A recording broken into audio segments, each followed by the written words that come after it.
start DJing, and what or who were your early passions and influences? I started DJing when I was about 15. My early passions and influences was actually the genre electro, and it was just listening to punk.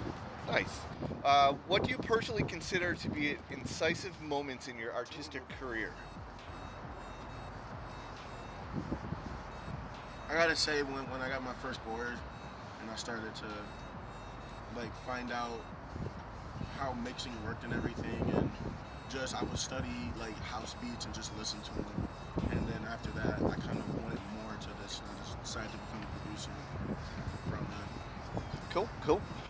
What are your main challenges as a DJ? Main challenges is DJing. I guess standing out, sticking out, like being different from everybody else, doing your own thing.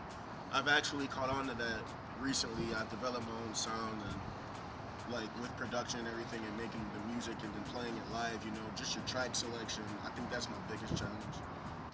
Nice. I'm sure that's pretty much with a lot of DJs. Track selection is always going to be super important to them. It's a lot of How important is building real relationship with the music you're playing for your own approach?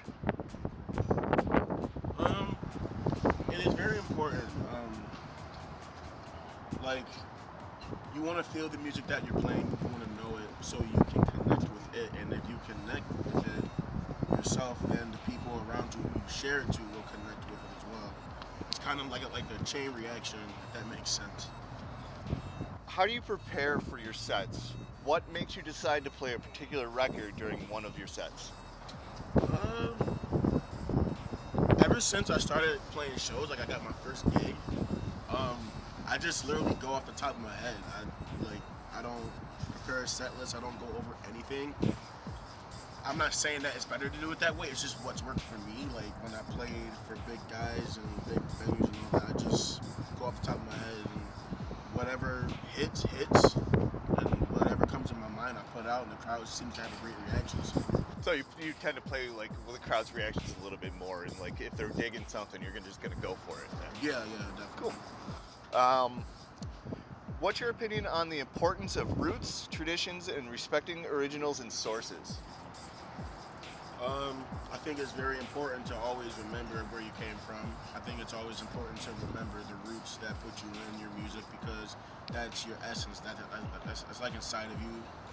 I mean, like for instance, my roots is hip hop completely, and that influences a lot of my music today, and it influenced me to even get into DJing.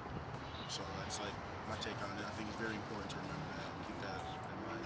Good. I love DJs that often stick to their roots. It shows a lot of character about them.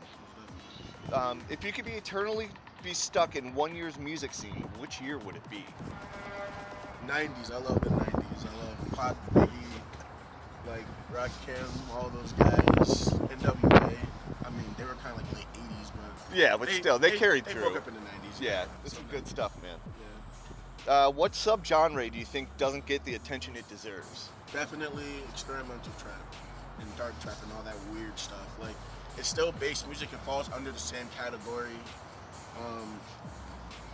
Like, for example, like I have a local friend, kind of. His name's Spence. A lot of you probably know him. He's been an inspiration to me. Like he's been in more of an experimental field, and that kind of like inspired me to get into the experimental field. And I haven't been trying to go for festival bangers and all that stuff. Like being experimental is being you, is being different, and it's starting to get a lot of attention, but I think it should get way more, because I think it's a little more complex, because it causes you to dig deeper into your creativeness to make a great track that people will still vibe with. So I think that's the amount of creativity in that genre is just unbelievable. It's just do what you want, just make it work. Yeah, it's not easy though. What is it that you love about the scene and your subgenre scene? What I love about the scene is definitely the unity between people. Like the unity between all the fans and the crowd and everything, and like no one hates anyone. I mean, like, granted, there's some people who don't get along with others, but like at shows, the shows that I've been to, there's never really been fights. It's always been, just positive vibes.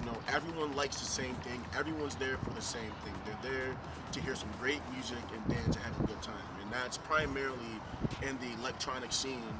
And that's what I like because, it's just a lot of unity, so. Yeah, it definitely shows a lot of love, them, and them really supporting the DJs they're there for. What is one mistake you see a lot of upcoming DJs make? What advice would you give to aspiring DJs? I see it. Mistakes that they make is trying to sound like bigger artists, trying to sound like their hero. It's good to be inspired by someone you listen to. It's good to be inspired by people you look up to in the production and DJing scene, but you want to take your own route and be you, have your own sound, be original, because being original is what got your hero high. And I mean, just and then follows that, branding follows the music and all that, and what you do is like a brand. You want to just be yourself. Just be original. And a lot of up and coming DJs who I know are not original. Yeah, definitely. I see that. Just Don't my follow. opinion, but, yeah, but Lead. it's something that comes with time, and you'll feel it eventually.